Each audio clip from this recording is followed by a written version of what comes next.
Olá, seja bem-vindo a mais um vídeo aqui do canal. E hoje eu gostaria de começar esse vídeo com um questionamento. Você sabia que fora de uma célula viva, os vírus eles são inertes? Ou seja, o que significa isso, né? Fora de uma célula viva, os vírus eles não conseguem se replicar e eles não conseguem realizar nenhuma função biológica. Então, nessa aula de hoje, nós vamos compreender, né, esses organismos que são extremamente simples, mas principalmente do ponto de vista clínico, são bastante complexos. E na aula de hoje, nós vamos compreender as principais características que os vírus compartilham em comum. Bom, a primeira característica é que os vírus são agentes infecciosos muito pequenos.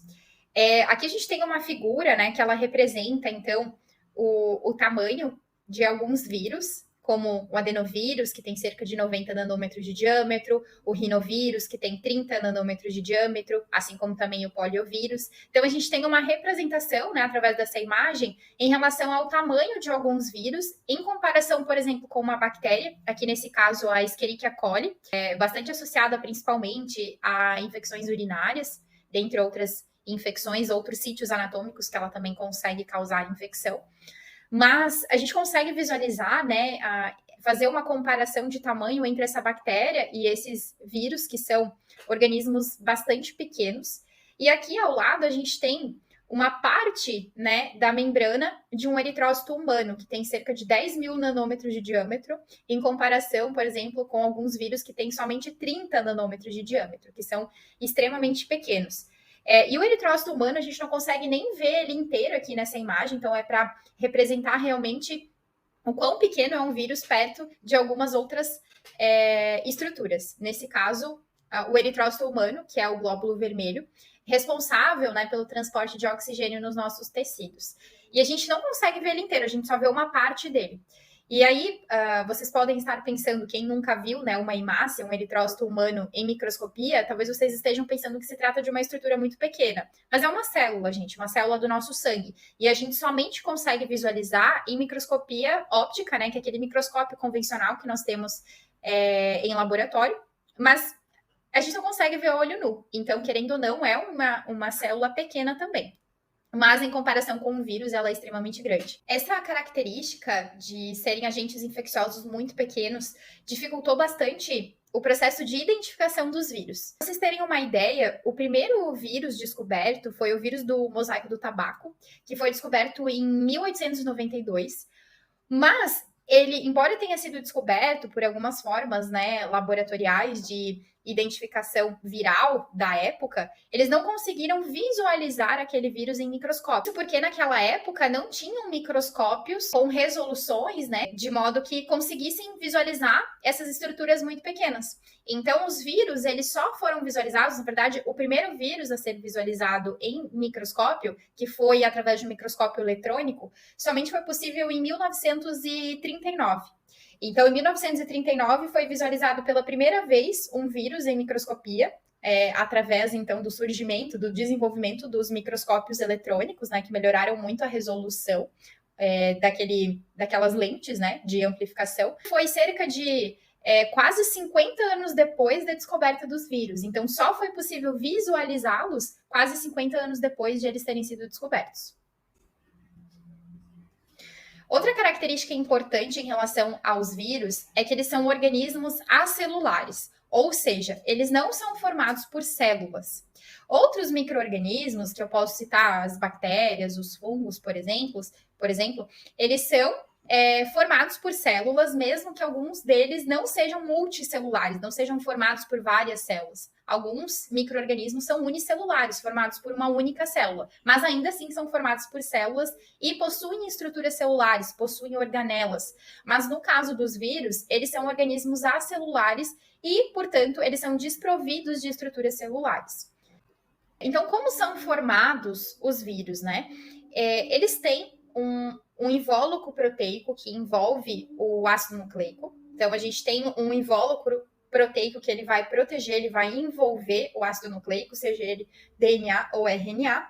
E alguns vírus, eles são envelopados. Então, além de eles terem o capsídeo, que é esse invólucro proteico, eles possuem uma camada a mais, uma camada externa formada de lipídios e glicoproteínas que constituem o envelope. Então, a gente tem vírus que são envelopados e tem vírus que não são envelopados. E aí a gente chama de vírus nus, que é como representado aqui na imagem A. Então, a gente tem aqui o capsídeo, essa parte externa, esse invólucro proteico que envolve o ácido nucleico. E aqui na imagem B, a gente tem então o capsídeo, e externamente a gente tem o envelope, certo? Formado por essas glicoproteínas e por lipídios, que são provenientes da membrana da célula, da qual esse vírus saiu, e ele acaba levando um pedacinho da membrana da célula e forma esse envelope externo ao vírus. E dentro a gente tem aqui o ácido nucleico. Os vírus, eles vão ter um único tipo de ácido nucleico. Então, nas nossas células, né, nós seres humanos, nós temos tanto DNA quanto RNA.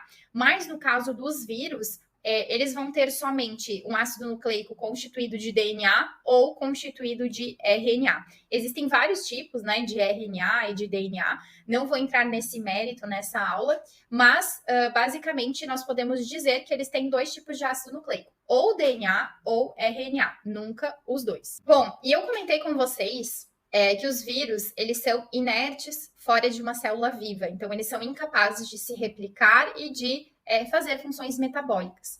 Então, nesse caso, uma característica extremamente importante dos vírus, explica, né, a patogênese deles, é o fato de serem parasitas intracelulares obrigatórios. O que é isso?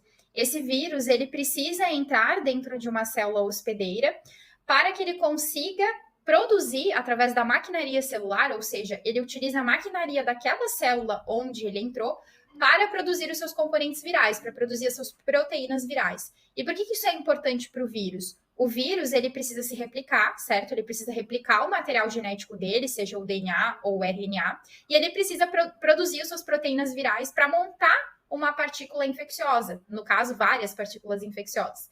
Então, ele entra dentro da célula, faz o processo de biossíntese viral, que é o quê? Ele utiliza a maquinaria da célula para produzir os seus componentes virais, ele utiliza todas aquelas estruturas dentro da célula para produzir os seus componentes, utiliza isso a seu favor, para gerar várias partículas virais infecciosas, as quais elas vão sair daquela célula e vão infectar novas células, que é o objetivo de todo o vírus, propagar essa infecção. Aqui a gente consegue visualizar, através dessa imagem de microscopia, né, várias partículas na superfície de uma célula hospedeira.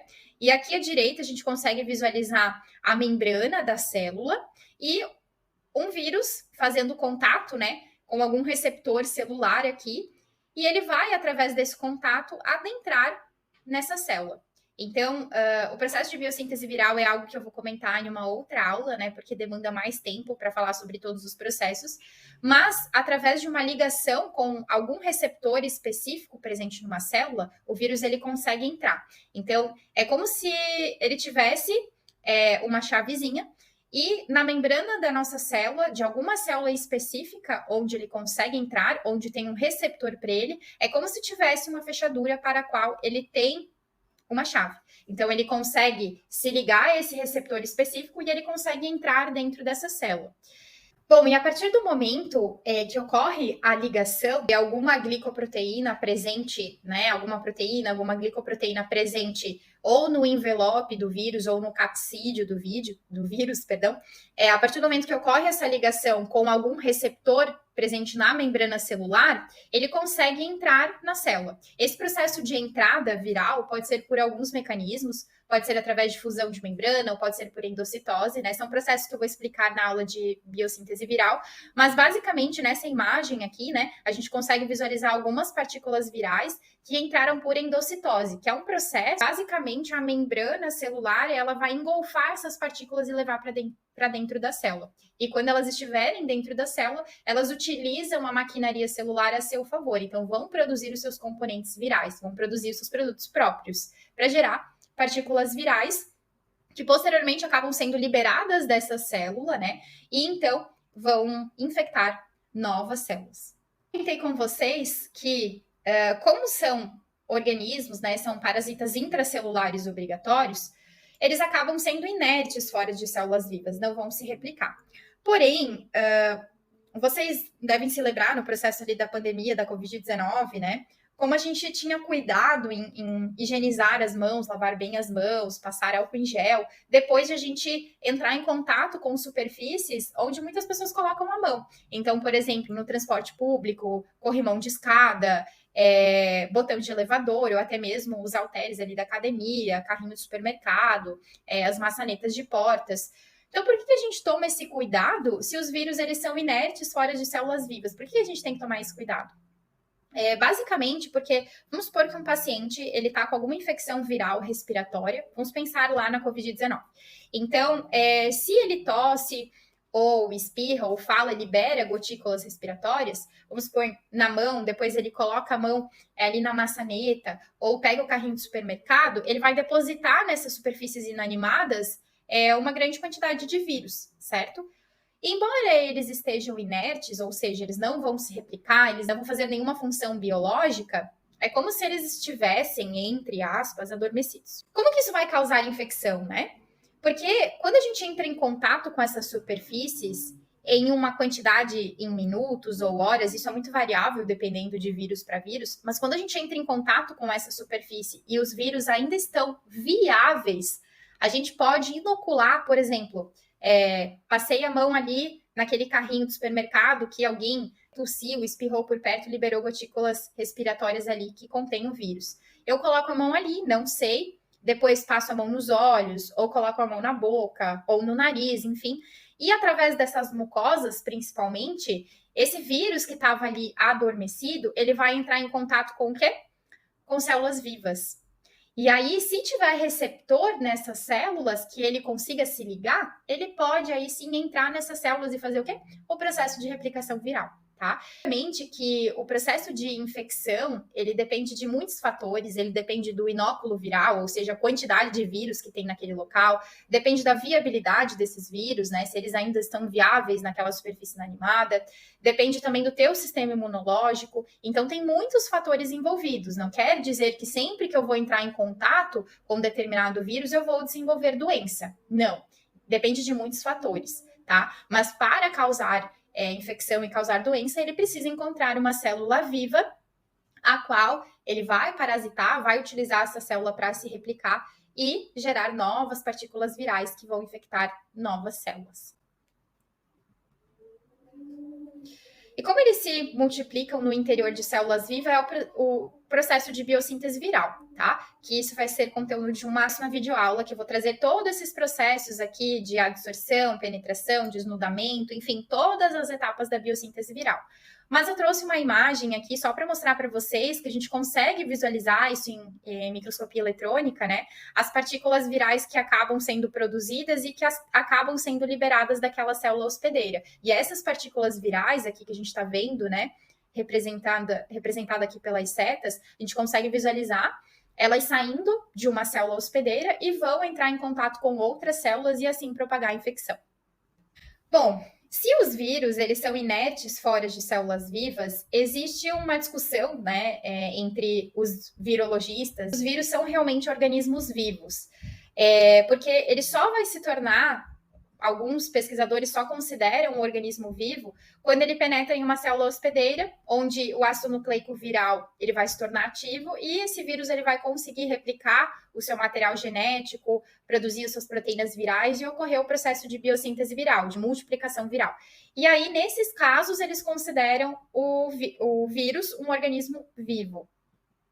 No entanto, quando a gente fala do ponto de vista clínico, a gente tem uma outra visão em relação aos vírus, né? Como eles são capazes de causar infecção e doença, assim como qualquer outro micro-organismo, seja uma bactéria, seja um protozoário, um helminto, um fungo. Então, nesses casos, é considerado um organismo vivo, sim, pela capacidade de causar infecção e de causar doença, assim como outros micro-organismos. Literaturas, inclusive, descrevem os vírus como micro-organismos de grande simplicidade. Essa questão da simplicidade é pelo fato de eles não serem extremamente complexos em questão de estrutura. Então, a gente tem um invólucro proteico, tem o material genético e alguns deles possuem um envelope viral, né? Outros nem isso tem.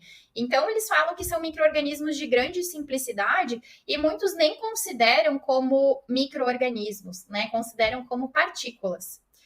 No entanto, são bastante simples, mas bastante complexos, né? A gente pode, através dessas imagens, relembrar, né, um momento histórico bastante importante e que foi bastante catastrófico, né, para o mundo, para a população mundial, que foi a pandemia da Covid-19, e ela foi causada, sim, por um vírus, por um coronavírus, designado SARS-CoV-2. Nós tivemos muitos casos, né, atingiu mundialmente, se tornou uma pandemia, e que graças ao desenvolvimento de vacinas nós conseguimos controlar, né, embora ainda tenhamos casos de infecções pelo SARS-CoV-2, mas graças a Deus nós reduzimos muito o número de casos. Então, assim, podemos dizer que sim, estruturalmente eles são bastante simples, mas do ponto de vista clínico eles são extremamente complexos e nós precisamos compreender, né, sobre a sua biologia, entender suas interações com o hospedeiro para conseguir prevenir as pandemias. No entanto, a Covid-19 não foi uma única pandemia que nós vivenciamos causada por vírus. Nós tivemos algumas pandemias no decorrer da história da humanidade. Uma delas, causada por vírus, é a varíola, que é uma doença altamente contagiosa. Ela, inclusive, é bastante letal. Estima-se que de 10 pessoas infectadas, cerca de 3 pessoas evoluem para óbito.